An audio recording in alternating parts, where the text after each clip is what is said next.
live every day as if it were the last, because before you know it, time goes past and life's just not that long.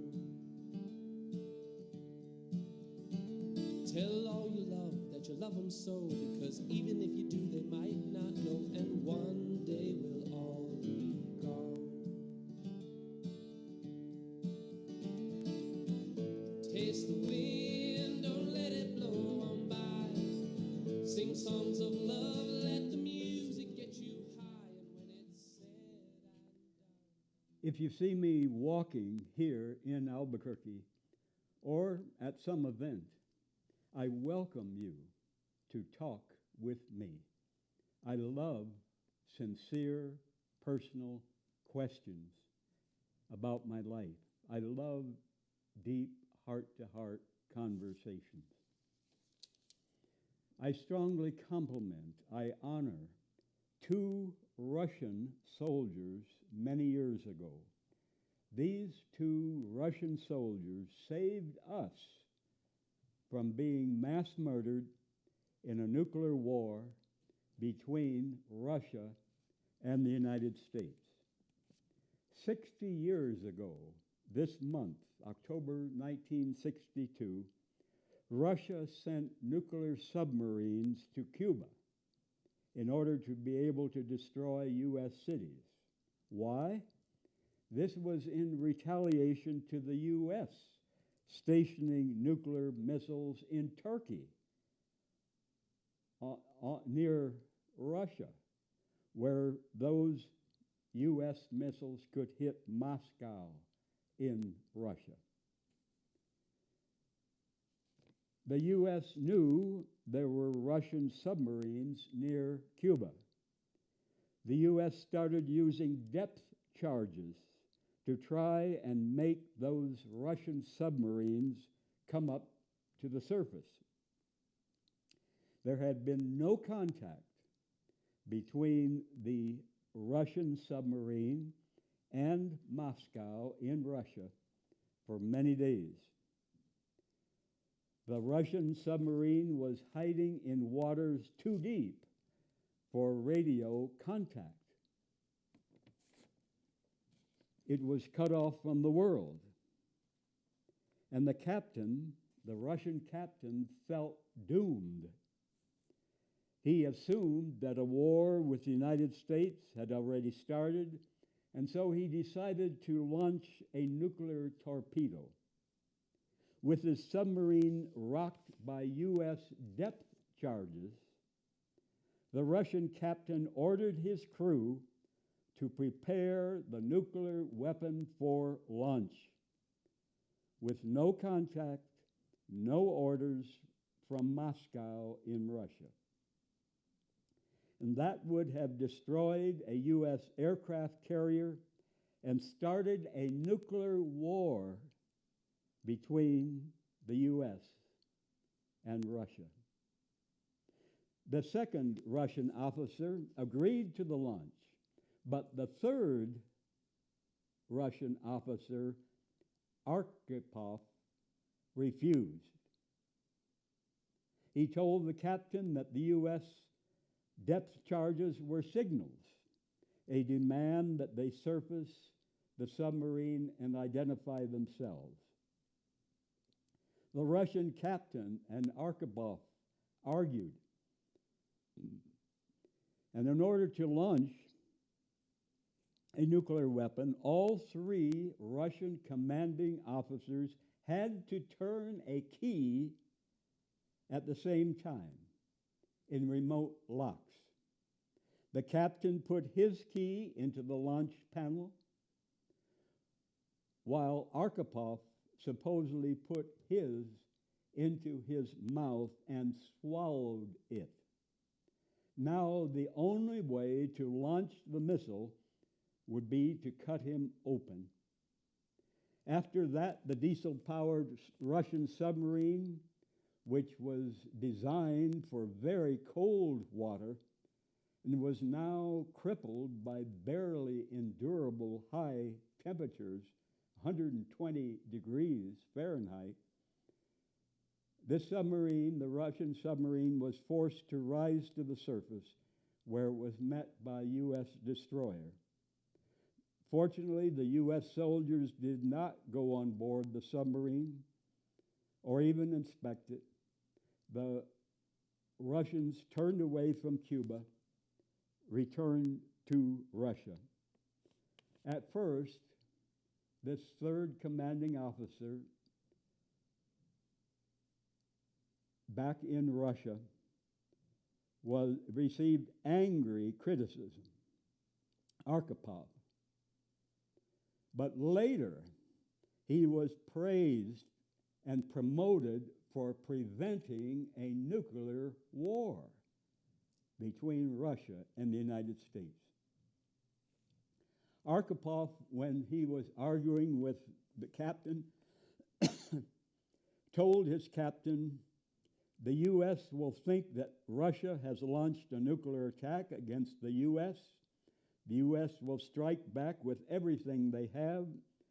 Then Russia will launch everything it has at the United States. Hundreds of warheads will cross past each other in the air and in outer space. Hundreds of warheads will fly east and west in the jet bombers. Arkhipov said the 7 countries close to Russia will be totally destroyed. Western Europe will be destroyed. Much of the United States, 1/3, 1/2, will be destroyed. And on top of that, thick clouds of radioactive dust will encircle the earth. It will be a holocaust beyond imagination. Tens of millions of people will be killed. Tens of millions more will have radiation poisoning. Another Russian soldier hero who prevented nuclear war, saving the lives of hundreds of millions of us all over the world, is Petrov. In September 1983, tensions between Russia and the United States were at an all-time high after the Russian military had shot down Korean Airlines Flight 007 3 weeks before, thinking it was a U.S. spy plane. And now a Russian alert system suddenly reported a nuclear weapons launch from the U.S. soil, followed shortly by 5 more nuclear weapons launches, supposedly from the U.S. The Russian military officer Petrov was aware that Russia had 36,000 nuclear warheads and that a full-scale nuclear counterstrike by Russia would kill around 50% of the U.S. population, more than 100 million people. The U.S. had 23,000 nuclear warheads that would kill more than 100 million in Russia. And hundreds of millions more would die because many farmers across the world could not grow food anymore. 2 billion people could starve to death. On September 26, 1983, it was Petrov's job to report the detected U.S. missile launch to the Russian High Command. Russian officials would have very little time to double-check the warning or try to contact the United States government. And in case of an attack, Russia called for full nuclear retaliation. It would be the end of the world as we know it. Petrov decided that it was a false alarm. The main reason was that he believed that a first strike by the United States would have to be all out in order to blunt the Russian counterstrike. So just 5 missiles made absolutely no sense to Petrov. It must be a mistake of the Russian warning system.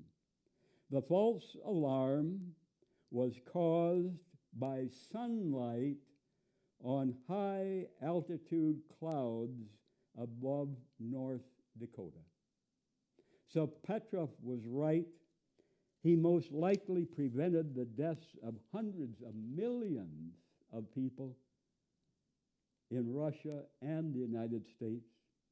If he had been wrong, he would have been executed for treason in Russia, although who would have been there to carry out the execution?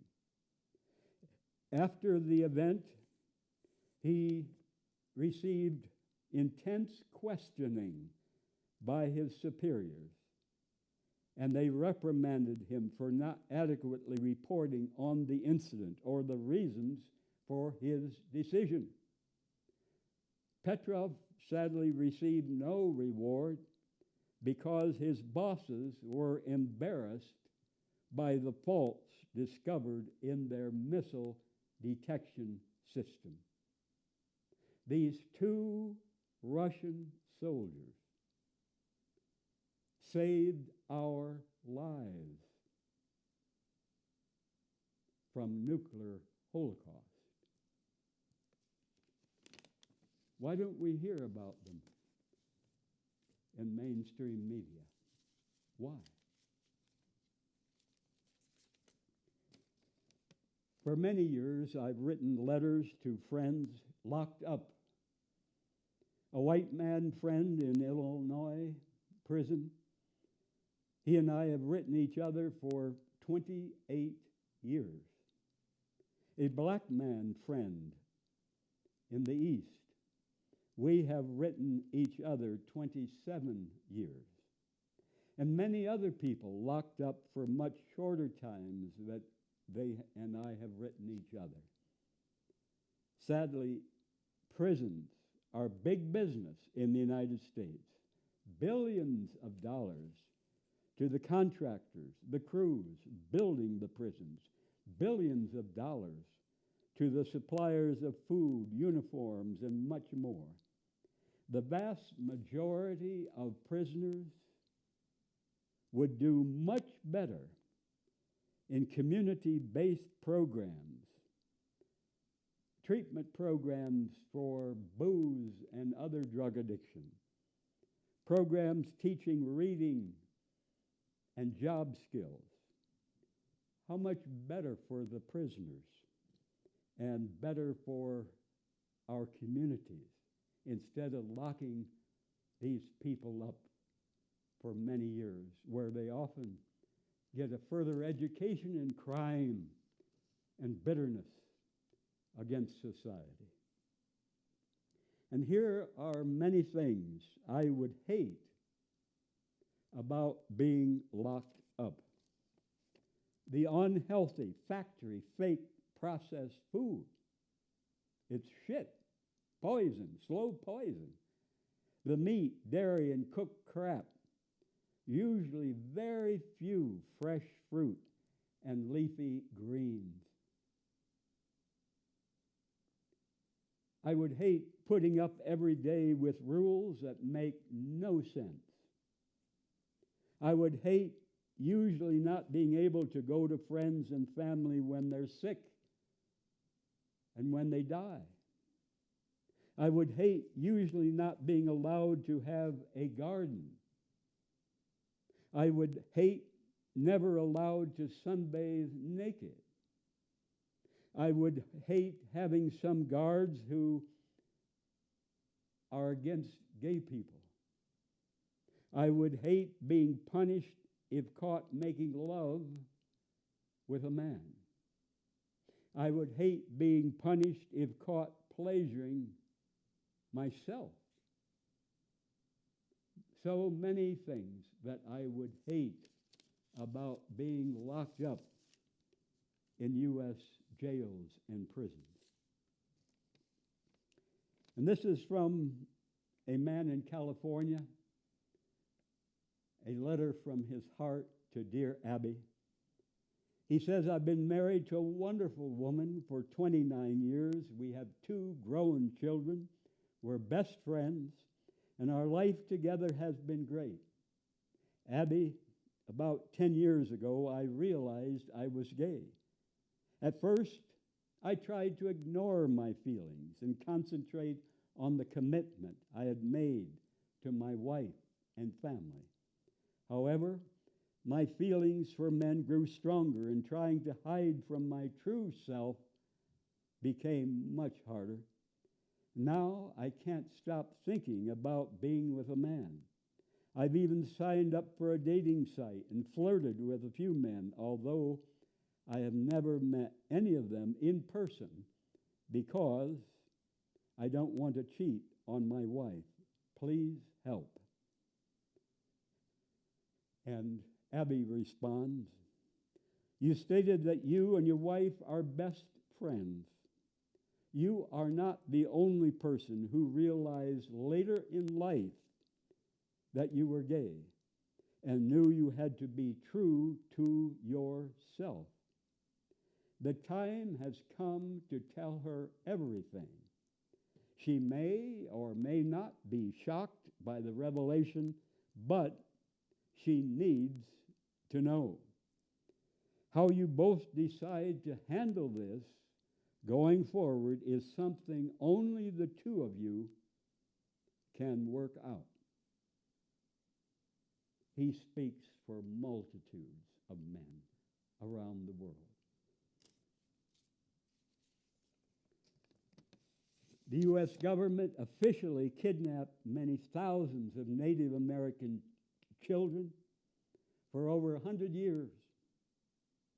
The U.S. government stole these many thousands of Native American children from their tribes, from their families.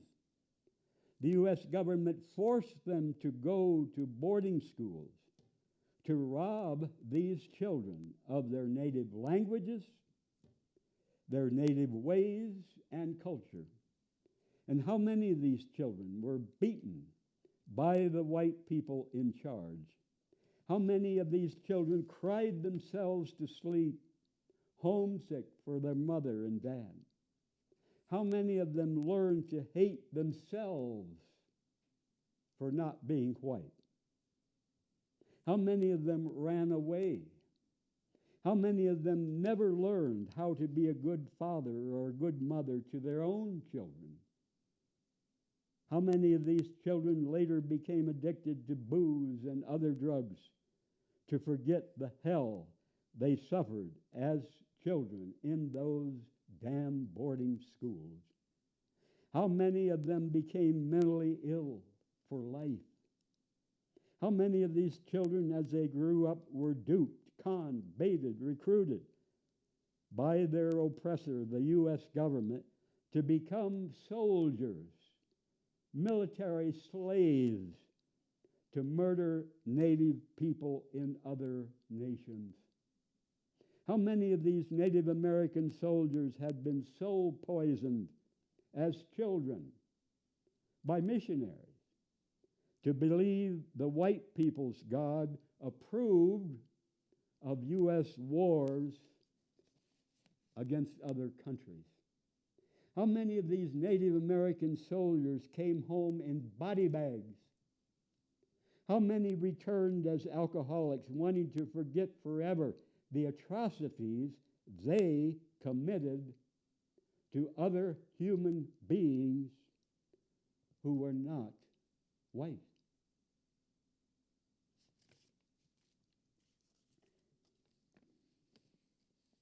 I learned to squat to shit in the 1970s instead of sitting on a toilet seat. Our ancestors all over the world for thousands of years would squat to shit. And many animals squat to shit. Squatting gives our colon a straight shot to release our shit. Sitting to shit often leaves some shit in the colon, causing low energy, fatigue, bloating. Sitting to shit can be one cause, not the only cause, one cause of constipation, colon cancer, hemorrhoids. If I'm using a toilet stool in a public place, I lift the seat on the stool, perch my feet on the rim of the toilet bowl. If you cannot physically do that, sit on the seat, bend your legs, and pull your feet close to your ass on the seat. And if you're at home and you're using a toilet stool, if you physically cannot do that, put something the same height in front of the toilet stool, bend your legs, put your feet on that.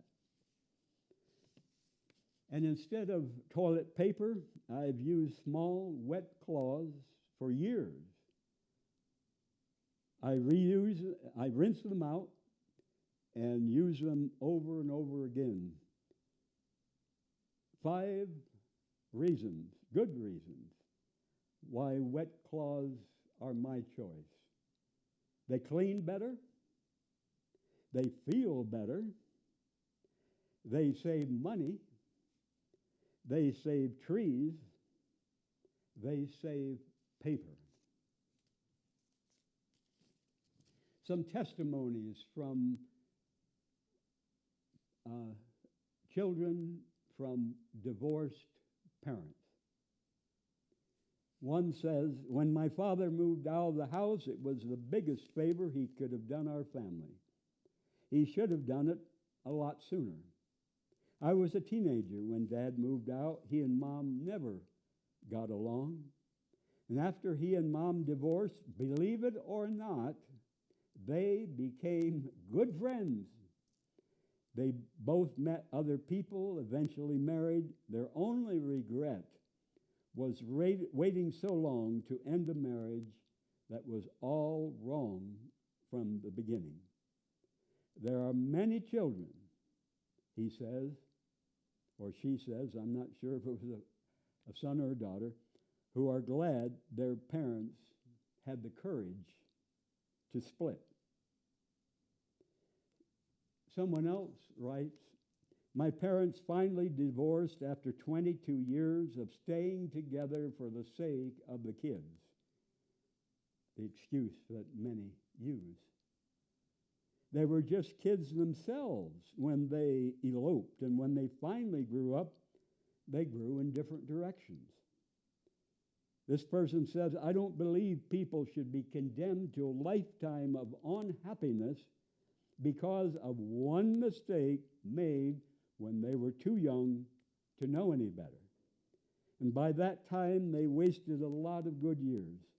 As I look back, I realize that their staying together while we were growing up was no favor to us. We were affected more by their unhappiness together than we were by their divorce. I wish parents would be more honest with their children instead of trying to pretend that everything is okay when in reality it's a mess. I can still remember my sister and I pulling the covers over our heads at night to drown out the yelling and cursing of those late night family fights. And a third testimony. Speaking of staying together for the sake of the kids, I think our parents probably hold the record. They split up at least a dozen times in my recollection. They were actually divorced twice during their first 15 years of marriage, but got married again. My mother said she'd rather live with the devil she knew than the devil she did not know. Theirs was a very poor example of what a marriage should be. They had all kinds of excuses for getting back together after they split. 4 daughters, 2 sons in our family. And my mother kept reconciling because she saw every father owed it to his daughter to walk her down the aisle. And after each wedding, there was a big fight, and father moved out of the house for a while. Deep down, we kids always had the feeling our folks tried to stay together for our sakes, which laid a terrible guilt trip on us. If I could give young couples one piece of advice, I would tell them not to have any children until they were absolutely certain they could get along with each other. Staying together for the sake of the kids is a big mistake. A lot of couples should split for the sake of the kids and stay split. I strongly compliment Colin Kaepernick for a few years ago kneeling during the national anthem to protest nonviolently the police murders of many black people in the United States. I strongly compliment all athletes who have the conscience, the courage to damn publicly white supremacy. Their strong stand is infinitely more important than huge salaries and cheering fans. The semen, the cum of a man who smokes cigarettes, is contaminated with the many poison chemicals in the cigarette smoke. The semen or the cum of a man who eats much meat and dairy from animals fed crops sprayed with poison pesticides is polluted with some of those poisons. And the more poisons that go into the body, the more poisons come out of the body in all body fluids, including men's semen or men's cum, and in women's vaginal fluids. I'm glad to swallow the cum of a man who lives and eats healthy when I'm attracted to him and when he is attracted to me.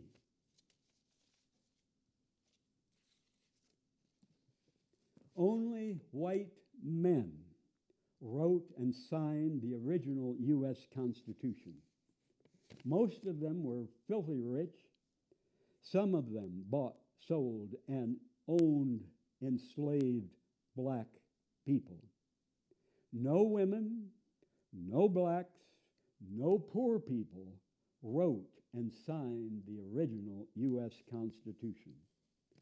No Latinos, no Jews, no Muslims, no Native Americans, no Asian Americans, no people openly gay or bisexual wrote and signed the original U.S. Constitution.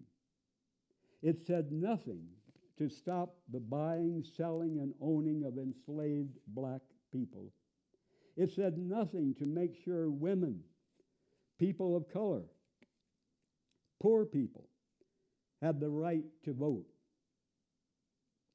It said nothing to stop the U.S. mass murder of Native people and the stealing of their homelands.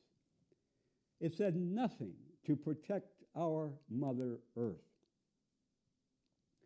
And yet, sadly, so many people in their ignorance in this country almost worship the original U.S. Constitution like it was some holy book from on high. The original U.S. Constitution was written by and for rich white men. U.S. white male supremacy did not begin with the Ku Klux Klan. White male supremacy in the United States did not begin with Trump. The roots of this government from the very beginning were white male supremacy, slavery, greed, and war. Did my high school history teachers know these facts? Were my teachers afraid if they told us the truth? Some parents might raise hell and get these teachers fired. I strongly recommend the book A People's History of the United States by Howard Zinn in our city library. And also, I strongly recommend the book An Indigenous People's History of the United States by Roxanne Dunbar Ortiz. Roxanne Dunbar Ortiz. Theodore Taylor was a bomb designer, a nuclear bomb designer. He became an activist against nuclear bombs. He woke up. He changed. And he said, soon after I reported for work at the Los Alamos Laboratory in November 1949, I showed symptoms of an addictive disease. I became fascinated with the inner workings of nuclear explosives. My mother and my wife asked how I could work on anything designed to kill as many people as possible. I had engaged, he says, in self-deception to feed my addiction, and I realized that my wife, my mother, had been right all along. And now, later, as an activist against nuclear weapons, he said, for 25 years it has troubled me deeply that my country is prepared to kill millions of innocent people in retaliation to acts committed by a few insane leaders. I therefore say to anyone who will listen, say no to all nuclear weapons, or expect one way or another to lose your humanity.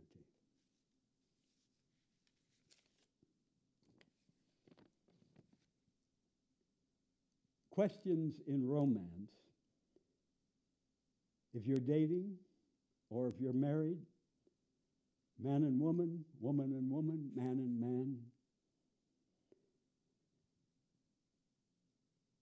In your relationship, do you feel trapped? Do you feel caged by the partner you're dating or are married to? Does your partner feel trapped or caged by you? Is he or she jealous? Are you jealous? How would he or she react if you leave this relationship?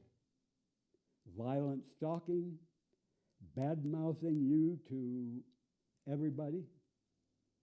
How would you react if he or she leaves the relationship? Can you say and see clearly this person's strengths and weaknesses? Is he or she honest with you? Are you honest with him or her? Can he or she tell you if they are strongly attracted to someone else besides you? Are you honest with him or her about your feelings?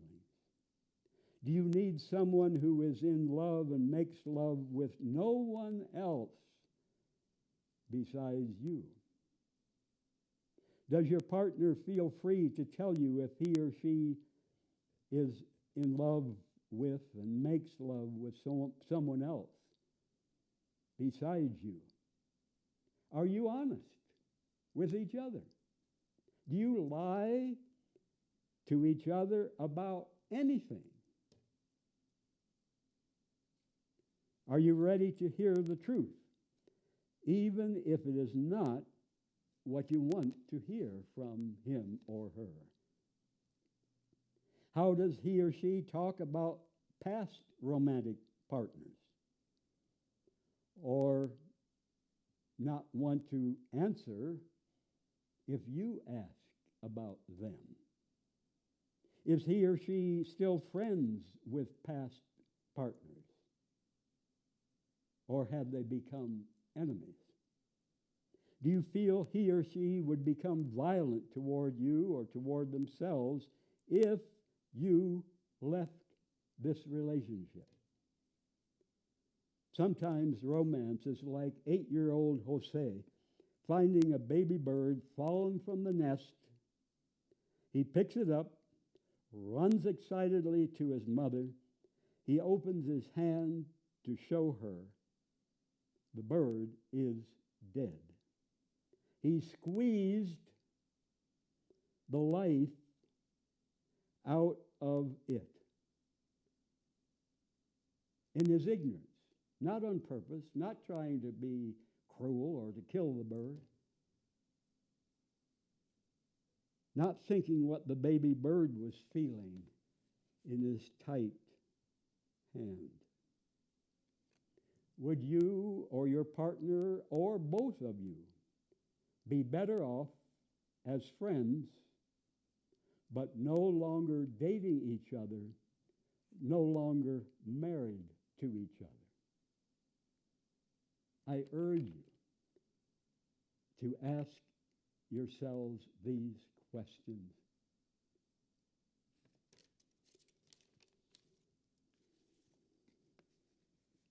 I enjoy walking miles in Albuquerque, shirt-free, in shorts, in the brilliant sunshine. I appreciate conversations, friendly waves and honks, sexy whistles and yells. My walks are my personal parade for health, for sunshine, for exercise, for naked body freedom, for gay liberation, my personal parade for living simply and not riding in cars. I ride in buses. I have not ridden in any car for 21 years. I walk mostly. Sunbathing benefits us greatly if we eat only raw plant foods.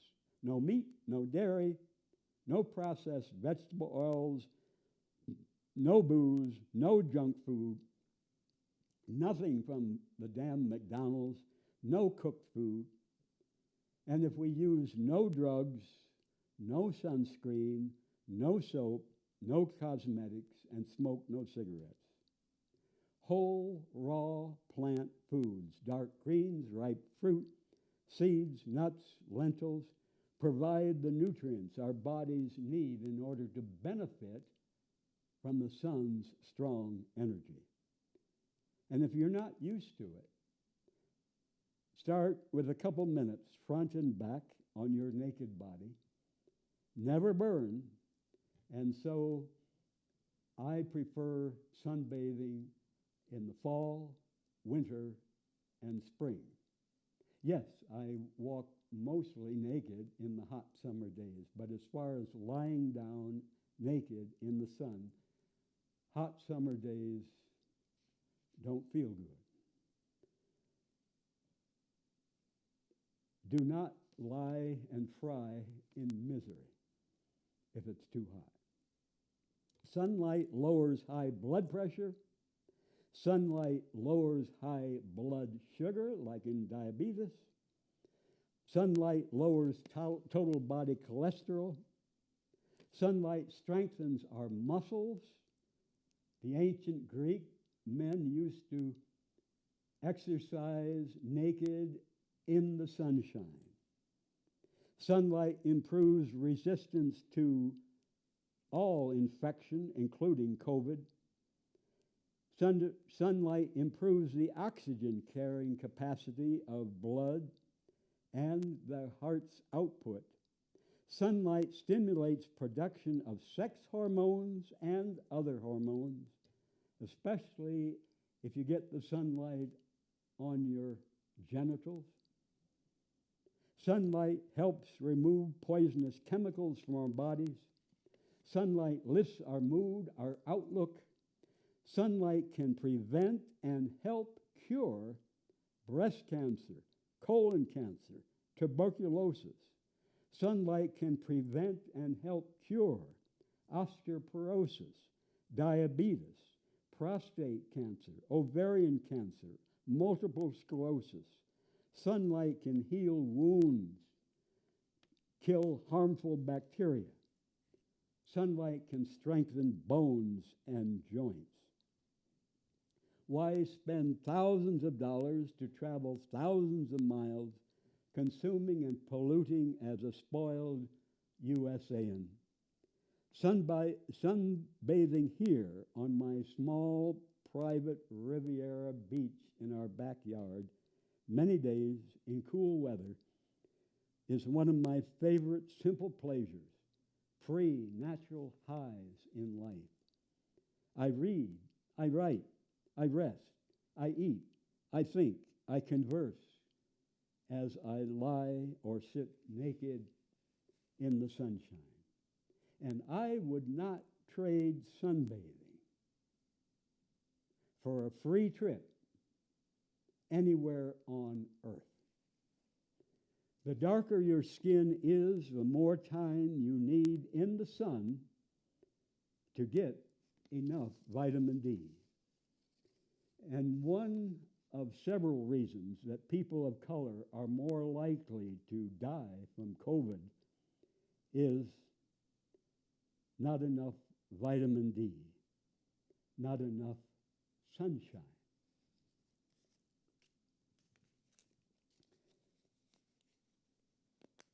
A woman writes from Colorado, a word, please, to the 17-year-old boy who was afraid to show affection for his younger brother for fear of what others might say.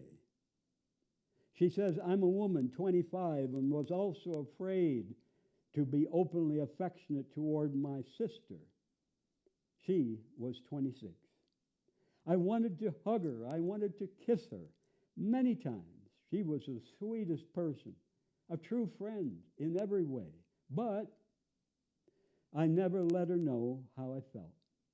Instead, I substituted my real feelings by buying her gifts. She was not a woman of means, had only her love to give me. She gave it in abundance. I recall hugging her only at Christmas because I had an excuse. Christmas traditionally is the season for showing appreciation and friendship. On February 25th, my sister died. My world has collapsed. How sad that she never knew how much I loved her. What a tragedy that I foolishly deprived both my sister and myself of so much pleasure. When there is love among family members in the name of heaven, show it. Don't put it off until later. It may be too late.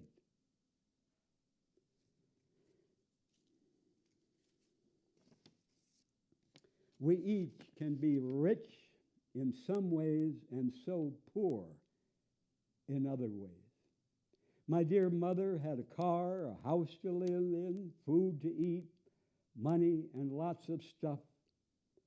So she was rich in some ways compared with many millions worldwide of hungry people who have no home. But my dear mother was desperately poor in health. Her sick body for many years, not being able to walk well, not being able to do physical work. My dear mother was desperately poor in wanting and needing passionate sex and romance with someone. She starved for many years, as millions do, to be in love and to make love. A man beaten horribly as a kid by his alcoholic father learned to endure those beatings with not even a whimper, to not give his father the satisfaction of seeing his pain. And as a grown man, he is not able to show any sign of pain or sorrow. And many people think he is cold, but he says they have no idea what goes on inside him. Adults cannot beat kids into being good. Hitting kids beats evil deeper into them. Spanking teaches kids, hit those you love when you're angry. Make people obey you out of fear and pain. Hitting kids teaches them not to respect their own bodies and not to respect other people's bodies. Many kids beaten later abuse their bodies with booze, cigarettes, other drugs, junk food. Many kids beaten grow up to abuse others. Family violence, street gangs, and then the worst gang of all, as soldiers waging war for any nation. The French explorer Pierre Liet, after 4 years of living among the Illinois Indians, said in 1702, the sin of sodomy, sex between men, prevails more among them than in any other nation. Sadly, this French explorer thought that he thought that men giving each other sexual pleasure was sin. Crazy, crazy, crazy. He probably thought that he was civilized.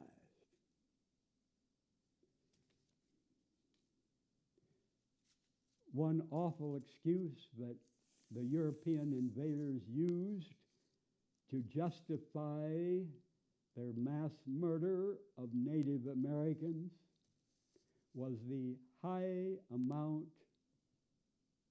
in many tribes, in some tribes, of sex between men. Many people who were taught that having sex with anyone they're not married to is sin. Drink booze to turn off their shame, to turn off their guilt. Many men who were taught that having sex with men is sin drink booze to turn off their shame and guilt. And many women who were taught that having sex with women is sin drink booze to turn off their shame and guilt. Drinking booze increases the risk of committing sexual assault. Drinking booze increases the danger of suffering sexual assault. Booze lowers the use of birth control. So booze causes more unwanted pregnancies and, in some cases, more abortions. I aim never to do anything to anyone in sex that would cause him to hate me or to fear me. All sex, male and male, female and female, male and female, male and male, all sex should be wanted and enjoyed by those having sex. I urge community leaders to stop celebrating new local breweries. I urge community leaders to pledge publicly to drink no booze for the rest of their lives. A worldwide study in 195 nations found there is no safe level of drinking booze. None. Zero. I drink no booze.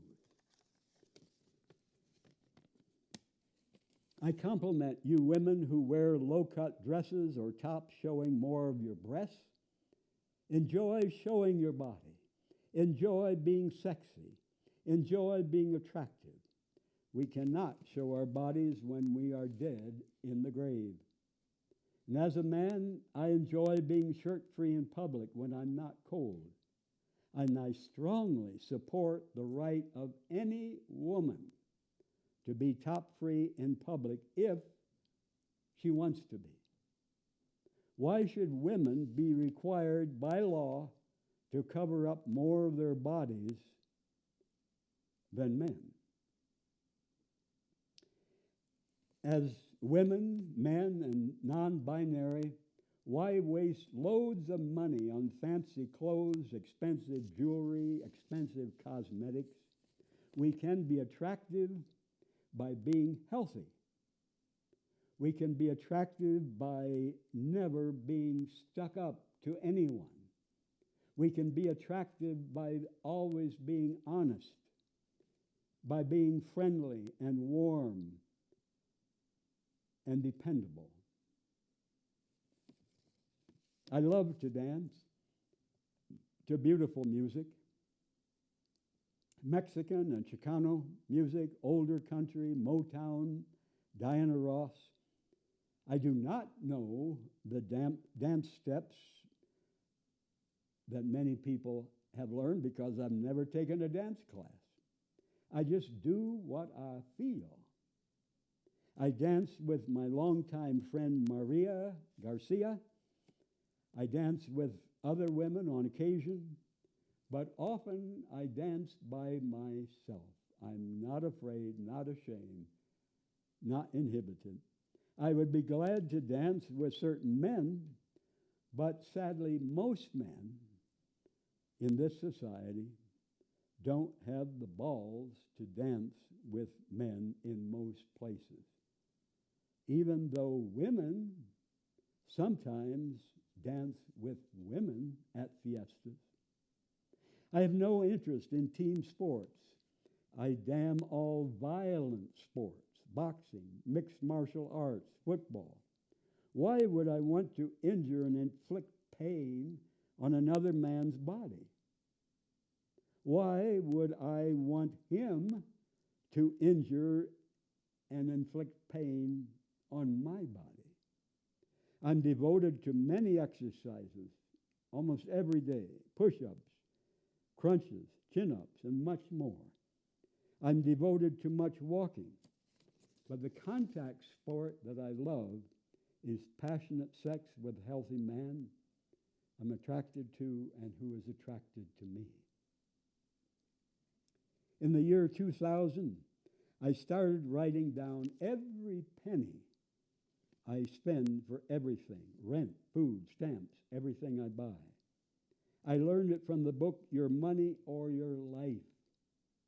Writing down every penny I spend and adding it up is a wonderful discipline because much of the money most people spend in this country is for crap no one needs. When our loved ones are dying, we need to make sure they know they can talk with us frankly about their dying and their death.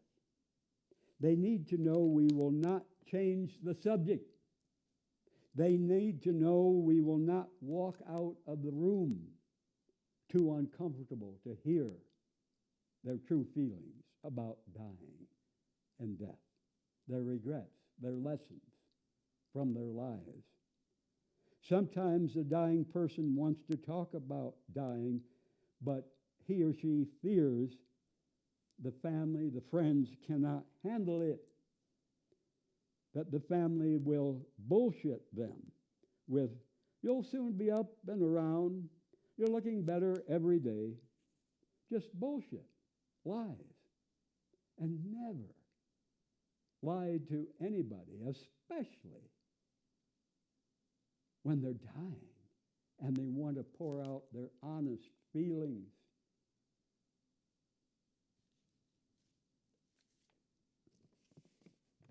In families where the father or mother or both are alcoholic, children often learn three things that may stick with them until they die. Number one, don't trust.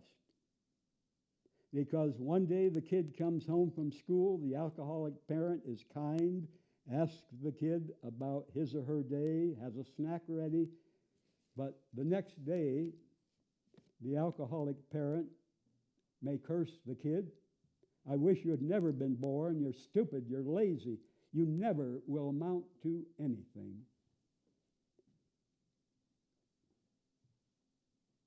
The kid learns not to trust even his or her own parents. The second lesson that children in alcoholic families or other severely dysfunctional families don't feel. The constant roller coaster of life at home makes no sense. It is crazy, never knowing what mood the parent will be in, whether kind or cursing mad. 3, don't talk. Don't tell other people outside the family the hell at home. If you do, and it gets back to the parent, both parents may be mad as hell at you. You have shamed our family. Not only in families where one or both parents are alcoholic, but also families where parents have a miserable marriage with emotional war much of the time.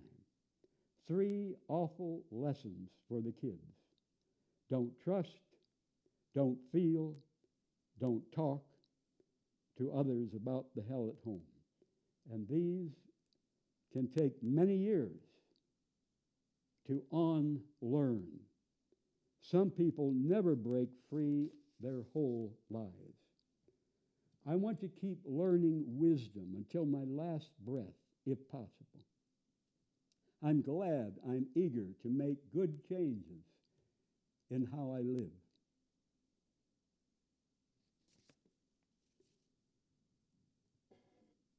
My fresh piss to your health.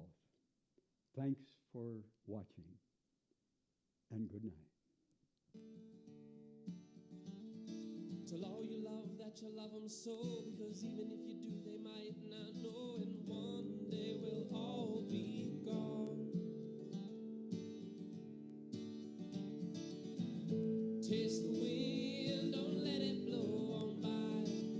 Sing songs of love, let the music get you high, and when it's said and done, you'll know the sun will shine on.